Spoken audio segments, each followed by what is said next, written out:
You'd be amazed how fast a friendly welcome turns into a full-blown 911 emergency when you tell a power drunk HOA Karen no in her own backyard, especially when the badge you're carrying isn't one she can override with a clipboard.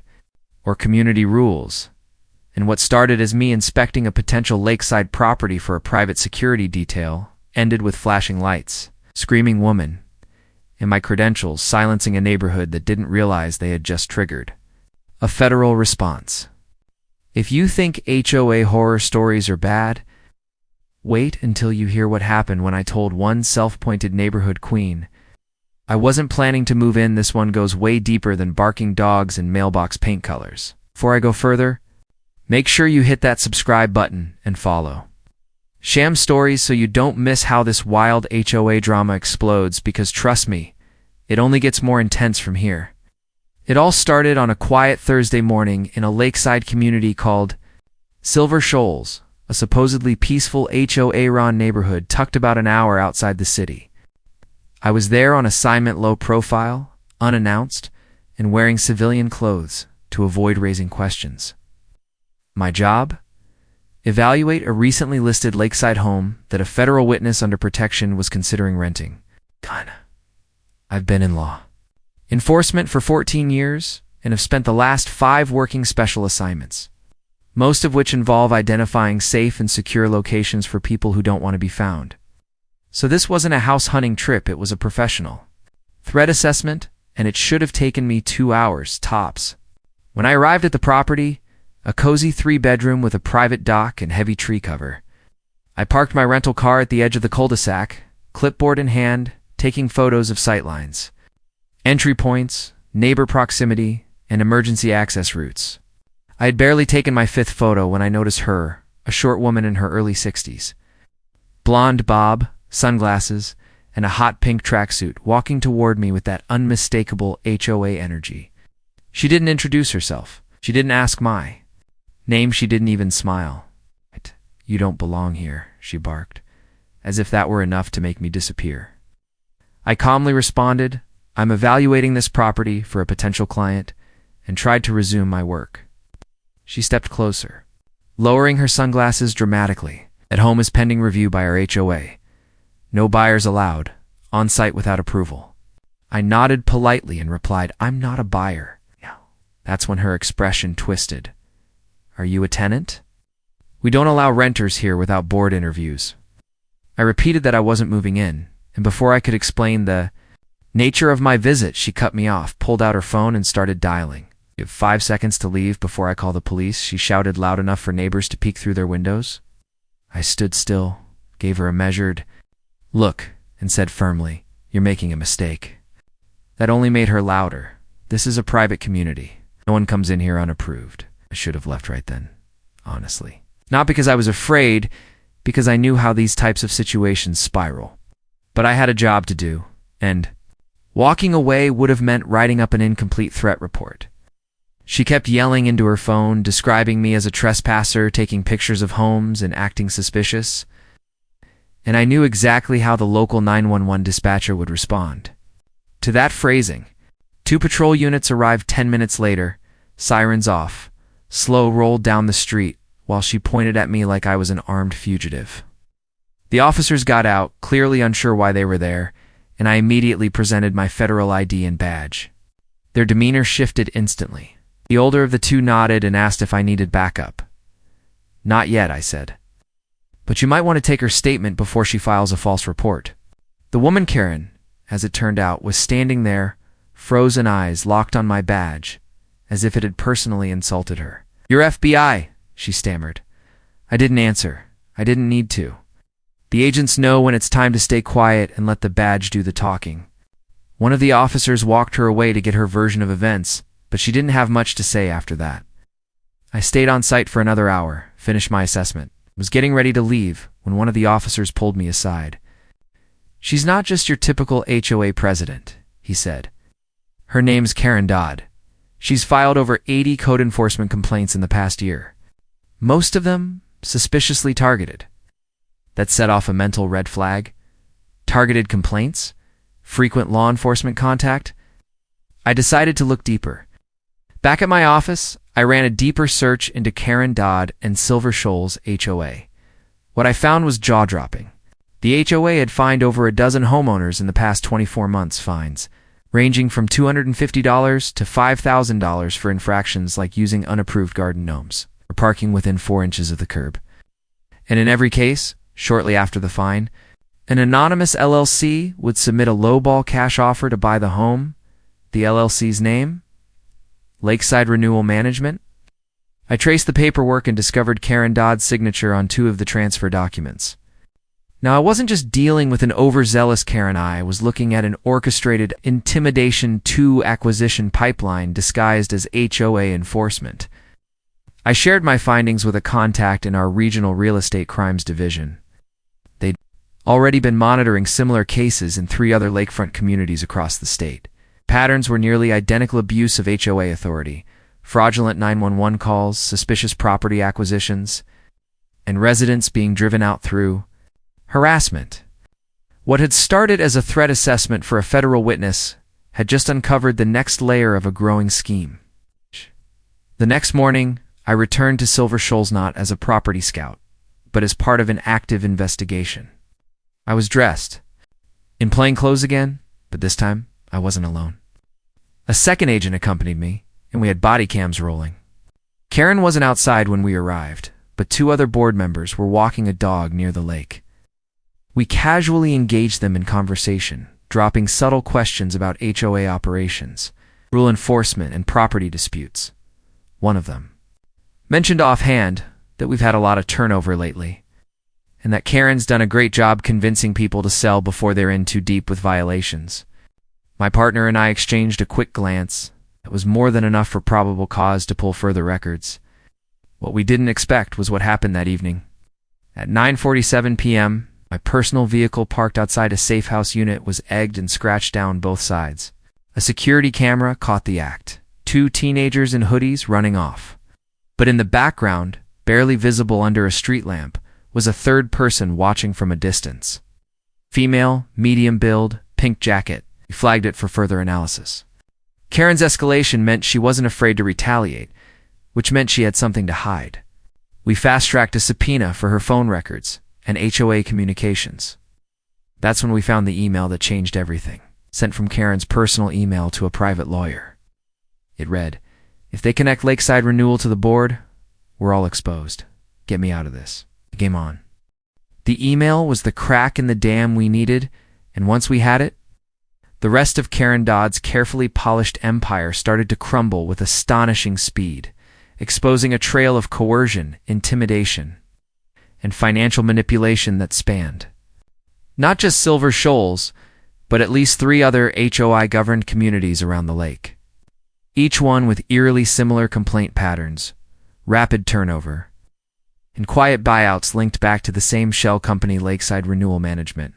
Within 48 hours, our cyber division had pulled metadata from Karen's email account that revealed communication with 4 additional HOA board members across the state, all using personal emails instead of official HOA accounts, all discussing compliance, leverage, removal incentives, and phrases like "unwilling residents can be handled," which painted a chilling picture of premeditated displacement under the guise of neighborhood regulation. Meanwhile, my supervisor signed off on elevating the case to a multi-jurisdictional probe, and we were granted a warrant to retrieve Karen's phone and personal laptop devices that, when analyzed, gave us even more damning evidence: spreadsheets showing fine histories mapped against buyout offers, photos of targeted properties marked with red digital pins, and notes that tracked owner resistance, including one file that literally said "subject refuses to comply, use enforcement escalation." Zhou Yao Yao? Incident route. The 911 call she made on me? Not her first. Not even her 10th. In fact, Karen Dodd had weaponized emergency services over 24 times in the past year alone. Reparend neighbors for fake disturbances, fabricated trespassing, and alleged threats, all of which resulted in either dropped cases or 0 charges, but still achieved the intended goal: fear, legal bills, and eventual surrender. Most victims had no idea their neighbors were experiencing the same pattern. and with HOA meetings limited in attendance and board minutes rarely distributed beyond approval votes, there had been little visibility into the systemic nature of what was happening, but now we had proof. The question was, how far did it go? That weekend, I attended a Silver Shoals HOA meeting undercover, posing as a cousin of one of the newer residents. The meeting took place in the community clubhouse, a renovated boathouse with lake views and an overly aggressive AC unit that hummed like a diesel engine. Karen presided at the head of the table like a queen on her throne, flanked by two other board members who nodded at her every word. The agenda included topics like new landscaping guidelines, dock repainting standards, and a heated discussion about unauthorized visitors in the neighborhood. Karen's tone was sharp, dismissive, and punctuated with subtle threats. If your guests don't follow protocol, we'll have no choice but to initiate violation reviews. At one point, a timid older man raised his hand to ask if fines could be appealed. Karen cut him off mid-sentence. The board's decisions are final. I signed that authority over when you moved in. The room fell silent. No one challenged. I left that meeting with more than just notes. I left with quiet confirmation that fear ruled this place more than any bylaws. That night we made contact with two former residents of Silver Shoals who had recently sold their homes under pressure. Both told eerily similar stories. Small violations at first: a mailbox the wrong color, garbage bin left out, followed by rapid fines, sudden legal threats, and then anonymous letters suggesting quick sale options that just so happened to come through lakeside renewal. One family had kids with special needs and moved after repeated citations for noise violations that didn't exist. Another elderly couple was fined for landscape neglect during a month when the husband was hospitalized. Every exit was pushed by fear and followed by silence. We presented our findings to the state's Attorney General's office, and within 72 hours, a full-scale task force was assembled. The objective: dismantle the enforcement for-profit ring masquerading as legitimate community governance. Team divided up responsibilities. Some agents followed the money trail, tracing real estate transfers, bank accounts, and shadow companies, while others investigated the 911 call misuse, including officers who had responded to Karen's past claims. One officer privately admitted he'd always felt uneasy about her reports, but never had enough to push back officially. Now we had the pattern, the motive, and the digital trail. We also discovered that Lakeside Renewal Management was quietly run by a management firm with ties to a real estate investor network based in Chicago, and through corporate layering, it had insulated its leadership from liability until now. With a federal case forming, subpoenas began flying. Kern's HOA board tried to shut down public access to their meetings the following week, claiming security concerns, but we showed up with a warrant, seizing HOA records, fine logs, and community emails stored on their office laptop. Residents watched in stunned silence as agents walked past the lakefront clubhouse carrying boxes of files. For many, it was the first time they realized the rules they'd been living under weren't just overbearing, they were part of a criminal scheme. Karen was arrested the next morning. When agents showed up at her front porch, she answered in a silk robe, sipping from a mug that said #BossLady. The moment she saw the badge, again this time attached to a federal arrest warrant, she dropped the mug. It shattered on the porch, just like the illusion of control she'd built for years. The charge list was long: conspiracy to commit fraud, misuse of emergency services, racketeering, and civil rights violations under HOA governance. But she wasn't the only one. 4 more board members across other lakefront communities were taken into custody within 24 hours. Local news picked up the story first, then regional affiliates, and a national news segment aired with the headline, "HOA Power Abuse Uncovered How Neighborhood Rules Were Used to Steal Homes." That blew the lid off everything. I was contacted by reporters, legal teams, even a documentary filmmaker who wanted to chronicle the rise and fall of the Silver Shoals scheme. But I stayed focused. There were still victims who had yet to be heard, homes that had been taken, and restitution that needed to happen. The Department of Housing and Urban Development (HUD) began its own parallel investigation into the use of HOAs as financial tools for corporate expansion, and proposed legislation started gaining traction to regulate how much power HOA boards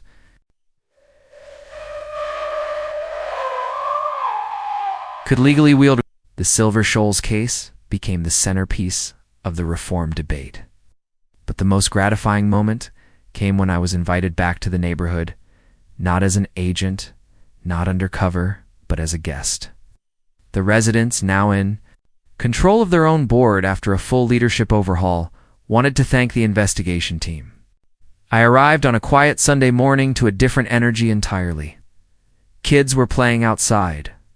Lawn chairs lined the lake. A barbecue grill was smoking beside the dock. And in the middle of it all, a new sign had been erected outside the clubhouse.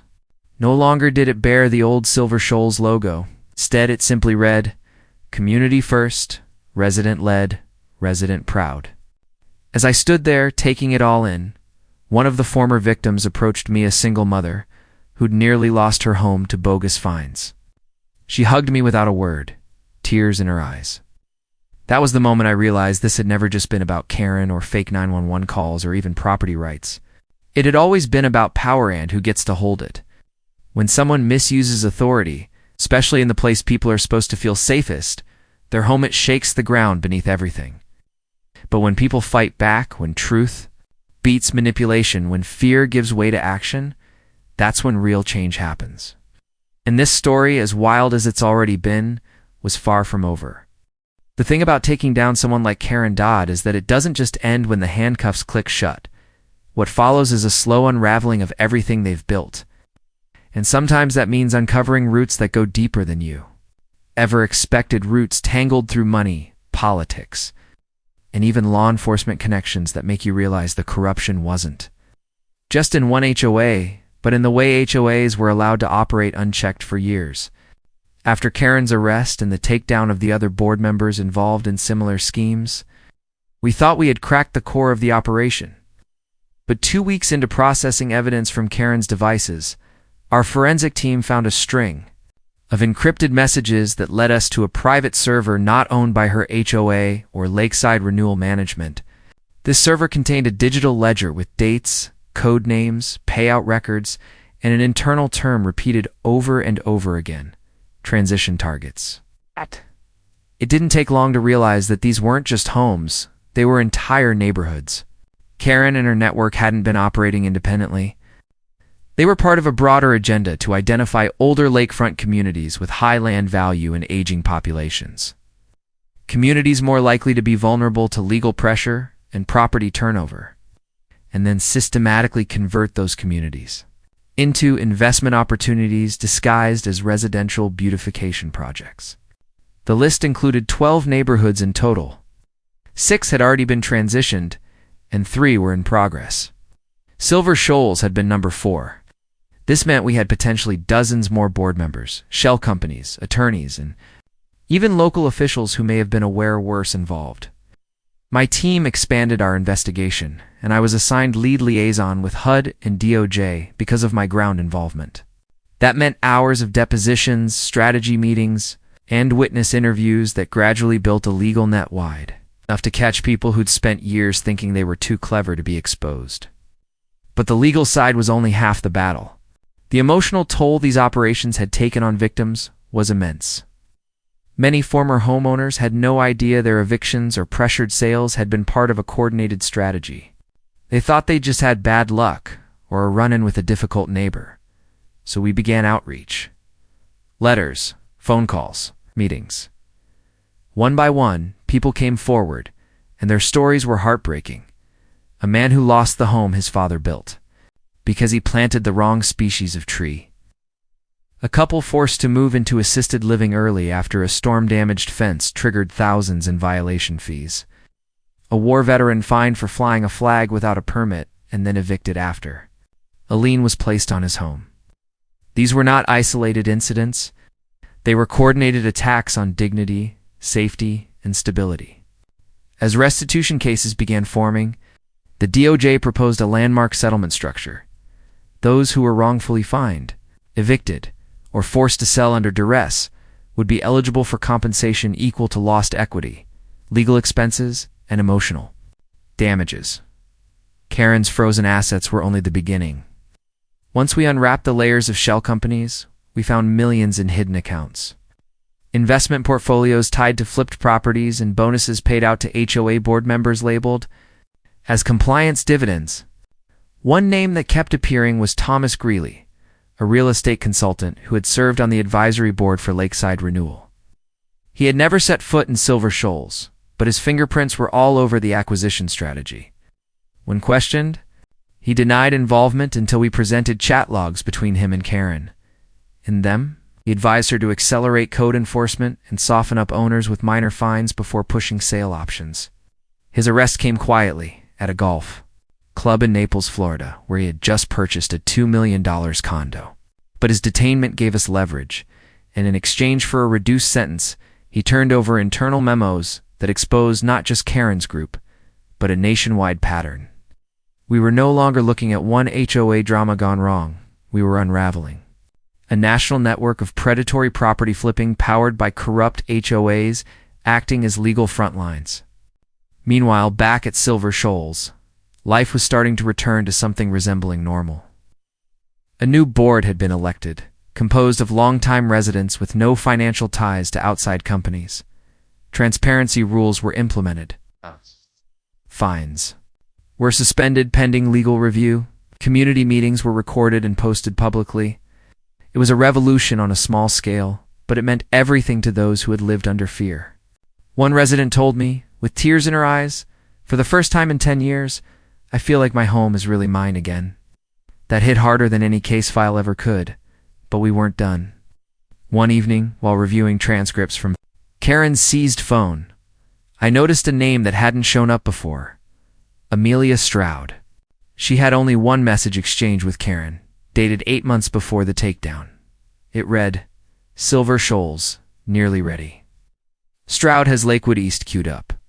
That name Lakewood East wasn't on our target list. Quick search revealed it was a small, private community just south of Silver Shoals. No reports of violations, no complaints, nothing on the radar.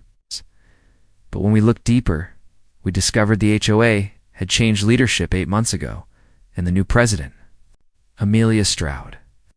I immediately filed a site review request and assigned myself to the visit. My cover story this time was a property appraiser evaluating tax discrepancies.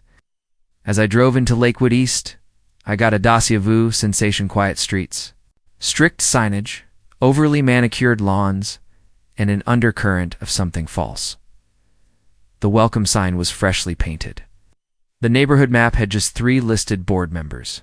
And just like Silver Shoals, the HOA had recently updated its bylaws, only this time they included language allowing for private security enforcement and accelerated lien placements after 30 days of unpaid fines.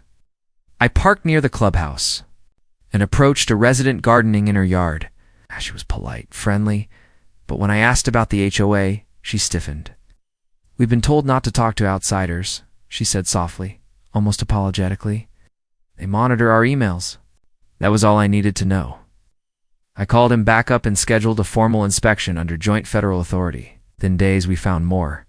The fines hadn't started yet, but property review notices had begun arriving at multiple Homesteiny infractions about hose storage, window blinds, driveway color. The script was repeating, but this time we were ahead of it. Amelia Stroud was placed under surveillance, and within 2 weeks we had recordings of her on the phone with what we now knew was a third-party investment firm posing as a development consultant. In those calls, she discussed homeowner resistance, how many had low tolerance, and whether she should initiate step 1 or 2 on the transition protocol. She was arrested shortly after, and her devices opened yet another rabbit hole. We weren't chasing Karen's empire anymore. We were dismantling a shadow network using HOAs as entry points to land acquisition fraud across the country. Every agent in the bureau involved in property fraud was brought into the loop. My name ended up on a national task force advisory panel. Didn't ask for that. I never wanted it. But I'd opened the door, and now I couldn't walk away. What started with a woman calling 911 on me for standing outside a house became one of the largest coordinated takedowns of real estate fraud in the country's history. I often think back to that moment, standing on the lakefront, watching Karen shout into her phone like the neighborhood depended on her wrath. She had no idea who I was. She had no idea that in trying to assert her tiny kingdom, she'd poked the wrong bear. But more importantly, she had no idea how many people she had hurt. When people like her fall, they always think it's personal. What they never understand is it's never just about them. It's about power, misused, abused, and eventually reclaimed. The federal task force established to take down the nationwide HOA real estate fraud network moved with a precision I hadn't seen since my days embedded in counterintelligence. And every single discovery we made in Lakewood East only reaffirmed what we now knew beyond a doubt. Curran Dodd was never the queen, just a pawn dressed in pearls. And Amelia Stroud was merely another operator with local leverage. The real architects of the scheme were corporate ghost entities with no faces, no fingerprints. Just carefully engineered structures built to shield owners and investors, while entire neighborhoods were picked apart like carcasses by legal eagles in designer suits. But the deeper we dug, the more we realized the network didn't just exist, they'd thrived because of loopholes. HOA laws vary by state, and many of them allow near absolute control by small boards with little to no oversight. That's where the fraud had lived, inside those loopholes, disguised as community governance. One day, while reviewing forensic data pulled from Amelia's laptop, our analysts discovered a folder named Core Template that contained training slides for compliance escalation procedures. Each slide offered scripts for intimidating residents, guidelines for issuing strategic fines, and even step-by-step instructions for placing liens through favored law firms. It was horrifyingly professional. Slide 18 had a checklist titled Behavioral Responses, detailing how to push back against homeowners who hired attorneys, including a line that read, "Make them think it will cost more to fight than to leave." We were now holding evidence that these people had been trained to scare, trained to steal, trained to profit off fear. I flew out to Washington, D.C. for a joint meeting between the DOJ HUD and a select group of legislators. We presented the data, the false 911 calls, the orchestrated HOA fines. The shell LLCs used to buy homes at 50 to 60% of market value, and the legal templates repeated across multiple communities like a fraud franchise. The result was an immediate push to draft the Homeowner Fairness and Protection Act, which aimed to install federal oversight over HOA boards with financial powers exceeding certain thresholds, mandatory audit reporting, and whistleblower protections. It was a huge step forward, but while the law crawled through the legislative process, we still had ground battles to fight. My team had now identified 4 more target neighborhoods in transition, and the decision was made to send embedded agents to each one under various covers: renters, home buyers, code inspectors, and contractors. I volunteered to take the most aggressive One Bay Hollow Ridge, a gated HOA community near a freshwater inlet known for its upscale properties and unusually high turnover. At first glance, it seemed quiet, even idyllic. But we already had homeowner reports of citations issued for unregistered patio umbrellas and holiday decorations, exceeding 5-day display limits. I entered posing as a security system consultant, visiting homes under the guise of offering upgrades tied to rising crime trends in the area. It didn't take long before the HOA president, Gregory Ryle, called me in for a meeting. He was calm, polite, and dressed in the kind of casual khakizan polo uniform that always set off internal alarms. He said he wanted to understand my presence in the community. When I explained I was simply contracted for security consultations, he nodded slowly, then dropped the casual act. "You're asking a lot of questions for someone installing cameras," he said. I smiled and replied, "That's how I customize packages." He gave me a look that told me I'd been flagged. That evening, 2 black SUVs circled the cul-de-sac where I was parked. Coincidence? Doubtful. Reported the activity and stayed put. The following morning, one of my clients, a retired school teacher, was issued a notice for exterior visual obstructions due to the plastic plant she kept beside her mailbox. She was in tears when I checked in, terrified that she'd lose her home like 2 of her neighbors had. That's when I knew we had to accelerate. I called in forensics to run a full scan of the HOA's digital backend. What we found was damning. 3 years of resident fine data, 36 property flips tied to one shell buyer, A secret memo from Gregory Ryle to his advisory council that said, "We've cleared 60% only. A few holdouts remain." It was exactly the kind of language that had led to Karen's downfall. We prepared the warrant and moved in the next morning. When federal agents arrived at the HOA clubhouse, Gregory stood by the window sipping coffee like nothing was happening. But the second he saw my bejeas, the same one Karen had frozen at, he dropped the mug and tried to flee out the back door. He didn't get far. He was cuffed beside the patio where he'd hosted countless compliance meetings. And as his laptop was seized, we found one final file labeled Next Phase. It contained maps of 2 more communities, neither of which had begun their transition yet. One of them was Windy Pines, a neighborhood near a federal wildlife preserve. The other was a low-income subdivision named Cypress Haven. The revelation hit hard. They weren't just targeting high-value homes anymore. They were expanding into vulnerable areas with weaker resident legal defense, less access to representation, and greater pressure to comply out of fear. It was sickening. That's when the DOJ made the decision to open a full national task force under the name Project Shelter. I was named regional lead. My job was no longer just to investigate. It was to proactively identify communities at risk and shut down these hostile takeovers before they could begin. I traveled from state to state, speaking at town halls, meeting with grassroots watchdogs, and establishing anonymous tip lines. We trained real estate agents to recognize patterns, helped city planners understand red flags, and created community toolkits that gave homeowners the knowledge and language to challenge their HOAs without fear of retaliation. We even partnered with civil rights groups to investigate racial disparities in HOA enforcement after data revealed that minority homeowners were 2.5 times more likely to be fined for vague infractions. The mission had grown beyond fraud. It was now about fairness, dignity, and the fundamental right to feel safe in your own home. But with all the progress, I never forgot how it started. One woman, one false 911 call, one badge. I visited Silver Shoals again, nearly a year after Karen's arrest. The community had changed in ways that can't be measured by fines or property values. Gardens were thriving. Residents waved at each other again. Children played near the lake without parents casting nervous glances toward the clubhouse. New family had moved into the same home I'd originally assessed, the one Karen tried to keep me from even photographing. They invited me in for lemonade and told me they'd never heard of Karen Dodd. That's how you know healing is happening, when fear becomes history. That night, I walked down to the lake dock alone. The water was still. The stars were out. I stood there, remembering the first time I came here as an unknown visitor. I thought about every moment since. Karen shouting, the badge flash, the arrests, the investigations, the subpoenas, the reforms.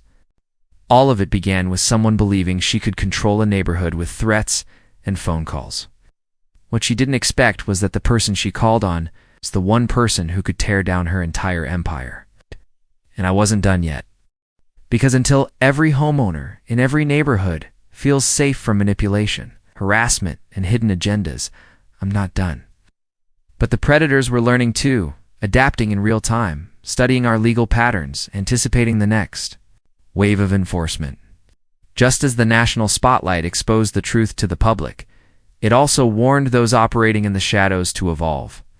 The strategies became subtler, more digital, less dependent on physical presence, and more reliant on AI-generated citations and algorithmic neighborhood improvement scores being pushed through pilot programs by real estate data firms.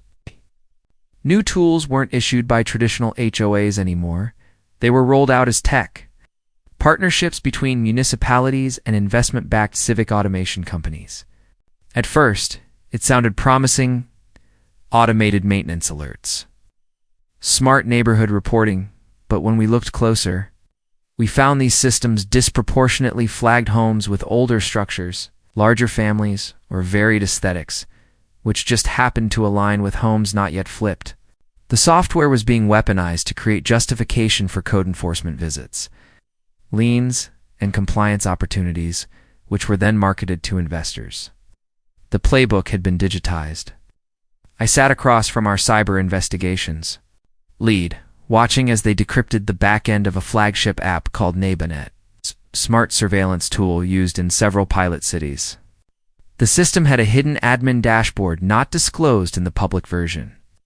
There we found entries where external partners could suggest properties for review, rank them on investment readiness, and flag them for enforcement motivation. That last term sent chills down my spine.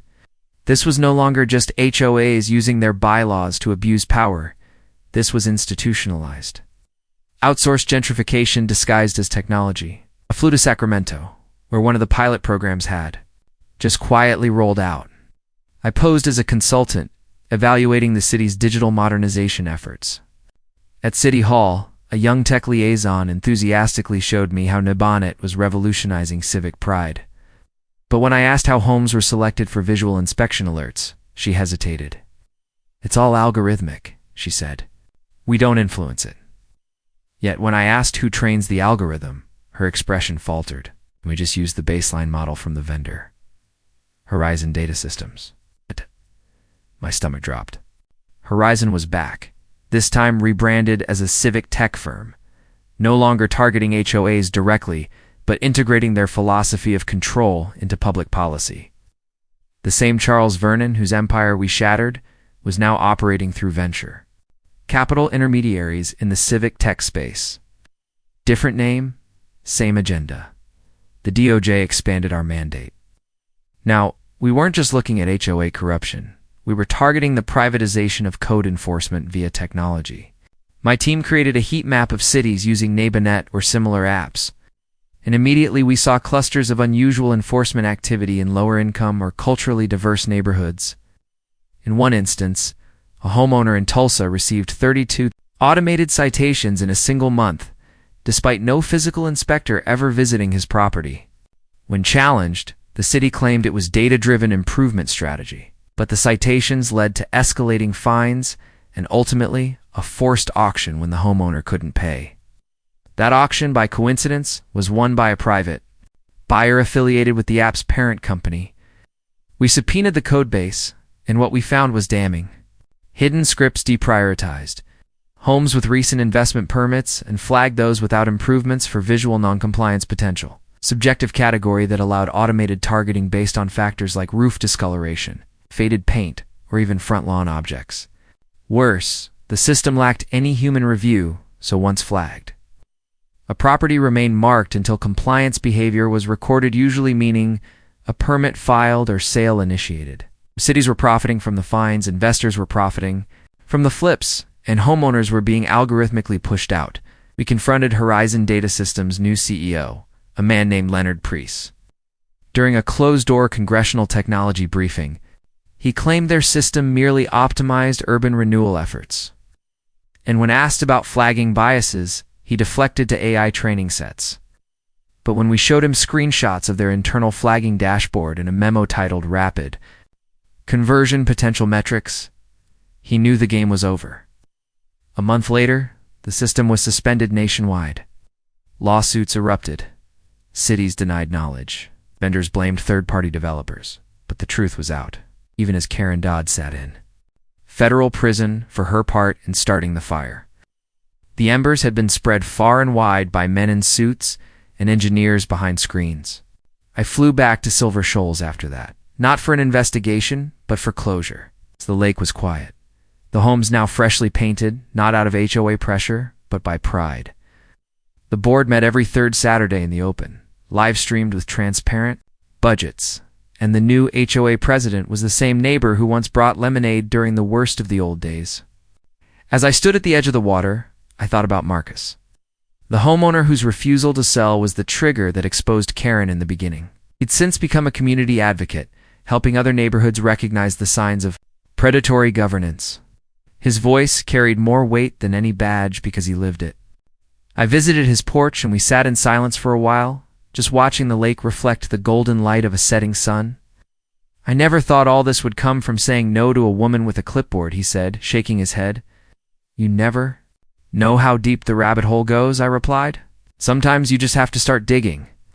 That night, I received a call from an agent embedded in a newly flagged neighborhood in Florida. The HOA president had just attempted to push a vote to allow automated citation enforcement linked to exterior drone scans. They'd even used NeighborNet's successor system. Same patterns, the same pressure. I called in reinforcements, because the job wasn't done. Not even close. This wasn't about one Karen, one HOA, one lakefront home. This was about the right to live without fear in the place you call home. To raise your family without being priced out by coercion. To age without the threat of manufactured violations forcing you to leave. We had more work ahead, more communities to protect, more systems to dismantle. And for every homeowner still receiving a fine for a flower pot or a mailbox color, I was still on the case. And I wasn't done yet. While Silver Shoals celebrated its transformation, the engine behind the corruption hadn't stalled it, had simply shifted gears. The core network we'd uncovered through Karen, Amelia, and Gregory had deeper investors, who hadn't yet been touched, people who existed in corporate limbo behind shell firms, anonymous trusts, and offshore holdings. They weren't the faces you saw at HOA meetings or the names listed on neighborhood documents. But they were the ones who funded everything. The consultants, the legal teams, the aggressive buyout strategies, and they'd been quiet too quiet. Silence was our biggest warning. These people didn't react like small-time criminals. They recalibrated like institutions. They weren't afraid of law enforcement. They simply adjusted their tactics. Our intelligence reports started showing unusual activity. HOA boards rapidly, resigning in neighborhoods under light scrutiny. Bylaws being rewritten in vague language designed to preempt legal discovery. And sudden disappearances of community funds that had once been collected as fines.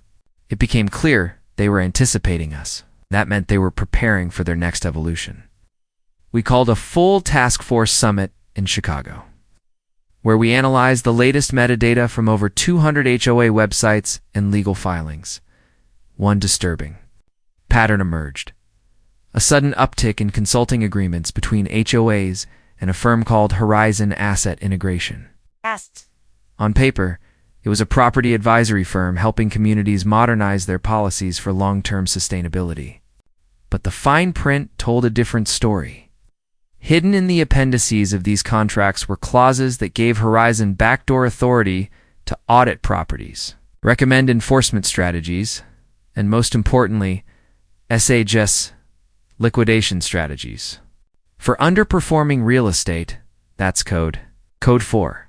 Identify homes that don't fit the aesthetic or financial target and start applying pressure. We went after them. Using forensic accounting, we traced Horizon Asset Integration to an executive office suite in Houston, just a mailing address, no physical presence. That's when we suspected a full shell firm. We obtained court approval to subpoena their digital records and uncovered a network of related companies all routing payments through a holding firm in the British Virgin Islands. The digital paper trail led us to one man, Charles Vernon, a real estate magnate with a squeaky clean reputation and major political donations across multiple states. Vernon had never been on an HOA board, never attended a meeting. But emails between him and regional compliance consultants linked him directly to strategy calls discussing neighborhood transitions, targeted citations, and methods of discouraging non-compliant residents. We needed more than emails. We needed someone inside. That's where Tara came, an undercover agent, with deep experience in white-collar infiltration. She posed as a property consultant offering growth strategies for struggling HOAs, and within weeks, she had meetings scheduled with 3 Horizon-affiliated board members. What she recorded in those sessions shocked even our most seasoned investigators. These weren't casual ideas. They were structured scripts for economic displacement, offer renovation incentives, apply strict code enforcement, then propose buyer connections through preferred investment partners. It was Karen's playbook, but corporate. Cleaned up, weaponized. One board member even bragged, "We flipped a third of our block in under 8 months without a single formal complaint." That's efficiency. We initiated full-scale indictments. Charles Vernon was brought in under federal investigation. And when confronted with the evidence, he denied everything, until we showed him recordings from one of his own internal advisory calls where he said, "Compliance is the soft sledgehammer. They won't feel the first hit." He lawyered up immediately. That's when the political pressure began. Senators, lobbyists, Even former HUD officials started sending subtle messages about overreach, claiming the task force was criminalizing legitimate neighborhood governance. But we had one thing. They didn't. Victims. Dozens of them. People who had lived through the nightmare of fake fines, fraudulent violations, targeted enforcement, and ultimately, loss of their homes. And those people were no longer afraid to speak up.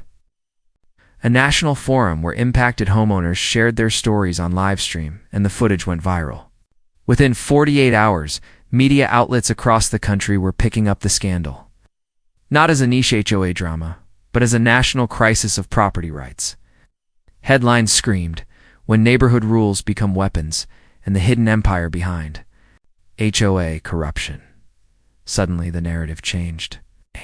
Our investigation wasn't a legal witch hunt, it was a moral reckoning. Legislation that had been stalling in committee was suddenly fast-tracked. Hearings were scheduled. Karen Dodd was called to testify under subpoena, and despite legal coaching, her arrogance got the best of her. She referred to her time in power as necessary corrective governance, and described dissenting homeowners as non-cooperative variables. That quote made national headlines.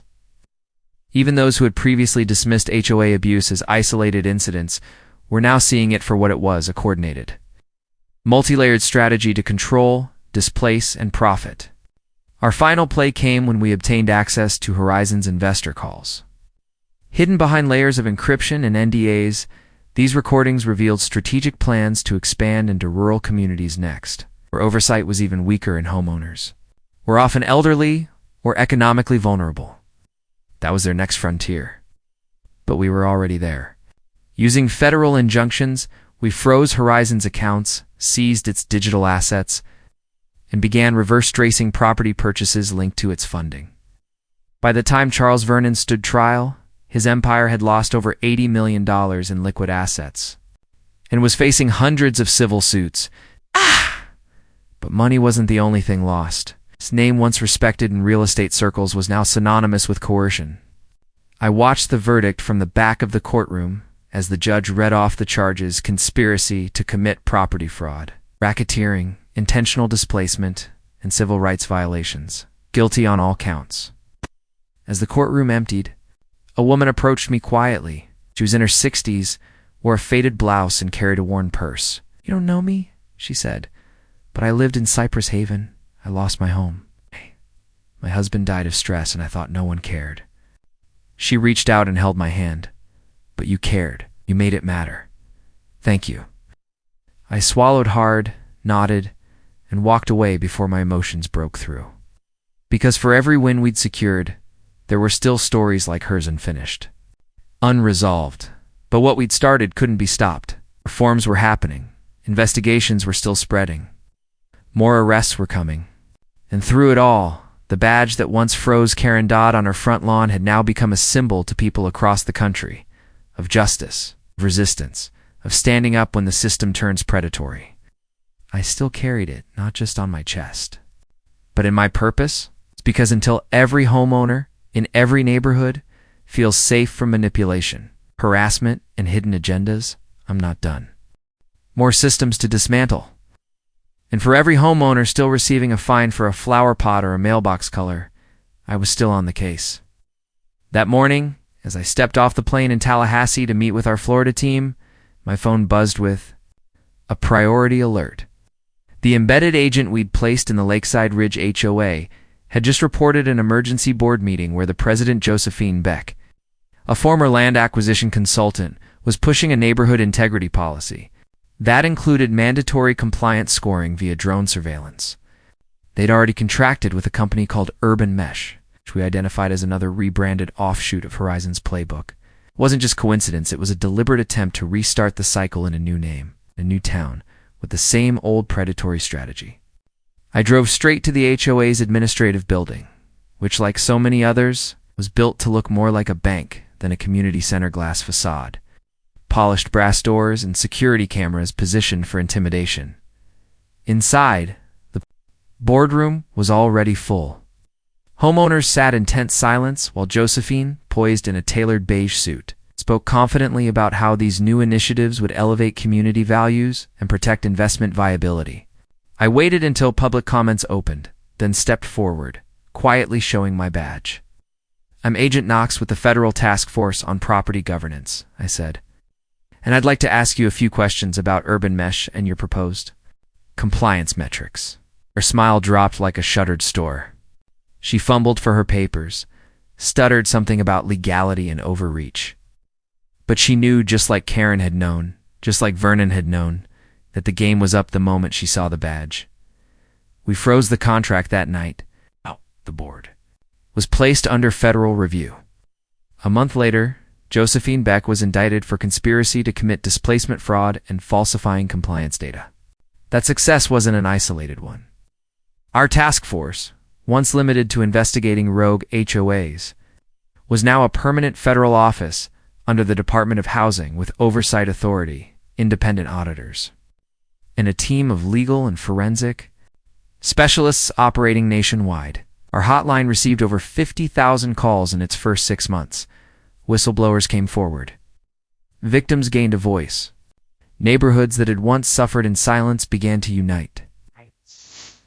Holding community teach-ins, voter drives for board elections, and most importantly, starting to believe that they had power again. I sat in on dozens of these sessions. But one, a woman who'd been fined for hanging wind chimes, broke down in tears as she told her story. "I thought I was crazy," she said, "that I was the only one, that maybe it really was my fault. And now I know I was being targeted. That's what made all of it worth it. Because behind every citation was a family, behind every lien was a memory, and every forced sale was a life uprooted. The perpetrators wore business casual and hid behind meeting minutes and bylaw clauses, but the damage they caused was real. And now, finally, they were being held accountable." Karen Dodd, the woman who called 911 because I refused to buy her Lakefront fantasy, was currently serving a 12-year sentence in federal prison. Her appeals had been denied, her influence evaporated, but I kept a photo of her, just one, tucked inside my case journal, not out of vengeance, not out of victory, but as a reminder, because all it took was one false phone call, one lie about a trespass, tantrum wrapped in HOA authority, to launch the chain reaction that led to a nationwide reckoning. Every time I opened that journal to start a new case, I saw her face nod. To relive the moment, but to remember how fast the quiet can turn violent when power is unchecked. The final chapter of this journey wasn't a courtroom or a policy change. It came quietly at a community barbecue in one of the first neighborhoods we ever protected, Silver Shoals. The lake sparkled in the afternoon sun. Kids ran through. Sprinklers. Elderly couples sat on folding chairs eating grilled corn. Marcus, now a nationally respected HOA reform advocate, handed me a burger and said, "You know, they still talk about the day Karen called the cops on you." I smiled and said, "Yeah. What do they say?" He grinned. "They say she didn't know who she was messing with." We both laughed, not because it was funny, but because it was true. The idea that one woman, armed with a clipboard and an inflated sense of power, could think she had the right to decide who belonged and who didn't, only to discover she'd picked the wrong person to intimidate. That's the story. That's how it began. And that's why it mattered. Because for every Karen, there needs to be someone who says no. For every fraudulent board, someone willing to fight back. For every system that turns its back on people, someone who refuses to walk away. That was me. That still is me. And it can be you too. If you've ever felt bullied by your HOA, seen a neighbor harassed into leaving, or just want to protect your community from becoming a playground for fraud, then stand up. Speak out. Join the fight, because no one owns your right to live in peace. Not your HOA, not their lawyers, not their systems, and definitely not their clipboard queens. This story may be over, but the mission isn't. More neighborhoods need help. More voices need protection. And more Karens need to be held accountable. Subscribe to Sham Stories so you never miss the next chapter in this nationwide fight for justice. Together, we expose the truth. One story at a time, **.